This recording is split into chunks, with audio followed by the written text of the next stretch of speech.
काय तुझ्या हातामध्ये? रांगोळी. हां ठीक आहे, चला आपण आता पाण्यात टाकून पाहूया. रांगोळी विरघळली का पाण्यात?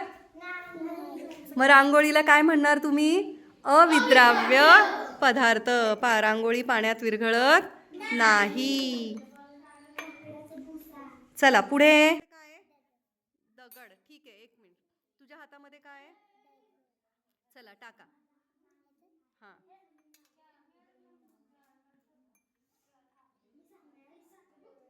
दगड पाण्यात विरघळतात का? मग दगड काय आहे? अविद्राव्य अविद्राव्य पदार्थ, ज्याला आपण इंग्लिशमध्ये म्हणतो इनसॉल्युबल सबस्टन्स. काय म्हणतो? Insoluble substance. काय शिवराज तुझ्या हातात?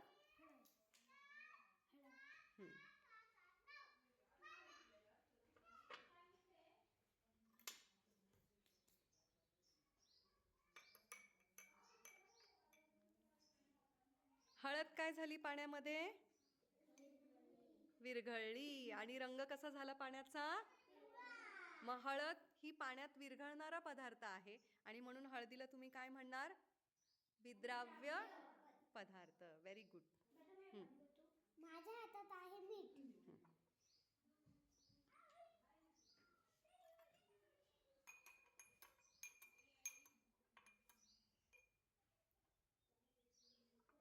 मीठ दिसतंय का पाण्यात?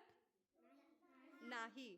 आणि मीठ हे पाण्यामध्ये विरघळलं, मीठ दिसेनासं झालं. आणि जर तुम्ही या पाण्याची चव घेतली तर पाणी कसं लागेल रे? खारट. म्हणजे मीठ हा पाण्यात विरघळतं का नाही? मग मिठाला काय म्हणणार? विद्राव्य की अविद्राव्य? Very good.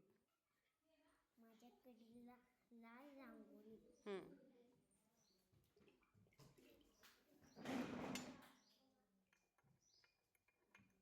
रांगोळी पाण्यात विरघळते? मग रांगोळीला काय म्हणणार? अविद्राव्य पदार्थ.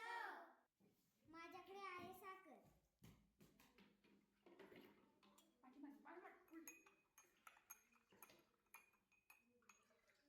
साखर विरघळली का पाण्यात? मग साखर कोणता पदार्थ आहे? विद्राव्य. माझ्याकडे माती आहे.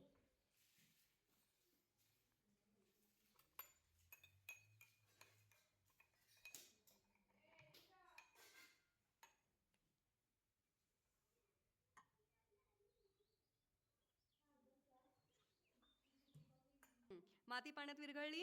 नाही. माती कुठे जमा होते? पाण्याच्या तळाशी जमा होते.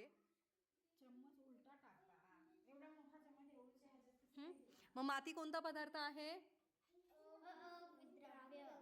फक्त मातीमध्ये खूप सारे कण मिसळलेले असतात.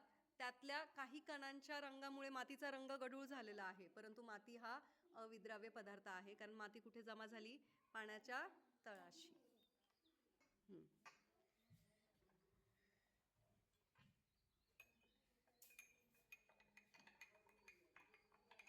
चल सांग.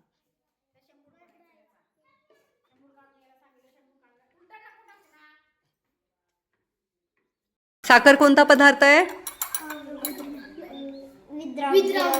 विद्राव्य. विद्राव्य म्हणजे काय? पाण्यामध्ये. आणि अविद्राव्य म्हणजे पाण्यामध्ये. Very good. दिव्या, काय आहे तुझ्या हातात? धुण्याचा सोडा.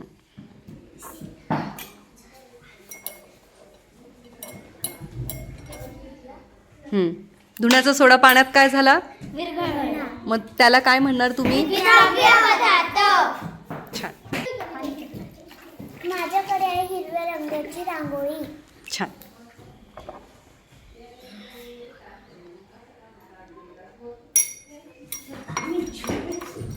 रांगोळी विरघळते का? नाही.